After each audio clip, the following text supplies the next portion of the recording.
رہائی پر عمران خان نے زندگی میں شاید پہلی دفعہ کسی کو سگار کا ڈبہ دیا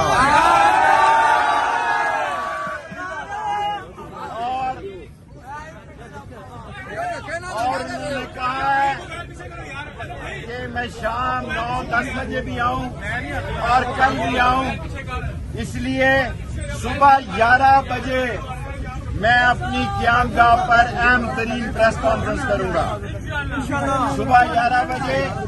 باقی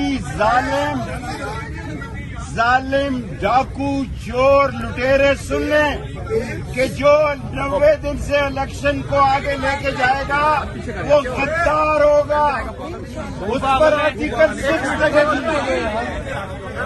اور آج جو معیشت کو تباہ کر دیا ہے، آج جو معیشت کا جنازہ نکل رہا ہے، آج جو غریب ایڑیاں رگڑ رگڑ کے غربت سے مر رہا ہے، اس کا ایک ہی حل ہے کہ ملک میں فوری الیکشن کروانا ہے۔ پیچھے ہو جاؤ۔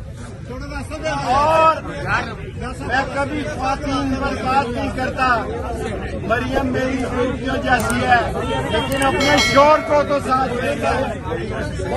آپ کا خاوند ہی آپ کے ساتھ نہیں ہے، آپ کہتی ہیں کہ یہ میری حکومت نہیں ہے، تو قوم کو بتاؤ کس کی حکومت ہے؟ میری حکومت نہیں ہے تو قوم کو بتاؤ کس کی حکومت ہے اور کون رہا ہے؟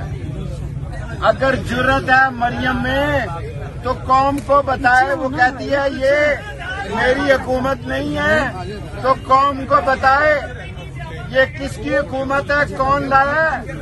380 ارب لاسٹ جا رہا یار 380 ارب جو بجلی چوری ہوتی ہے وہ بلوں میں ڈال دی گئی ہے۔ لوگوں ملک کو بچانا ہے تو یہ وقت ہے، یہ پاکستان پہ ایسا وقت کبھی نہیں آیا کہ چور چکے اور ڈاکو آنکھیں دکھا رہے ہیں۔ عمران خان قوم کی آواز ہے، اس کے ساتھ کھڑے ہیں۔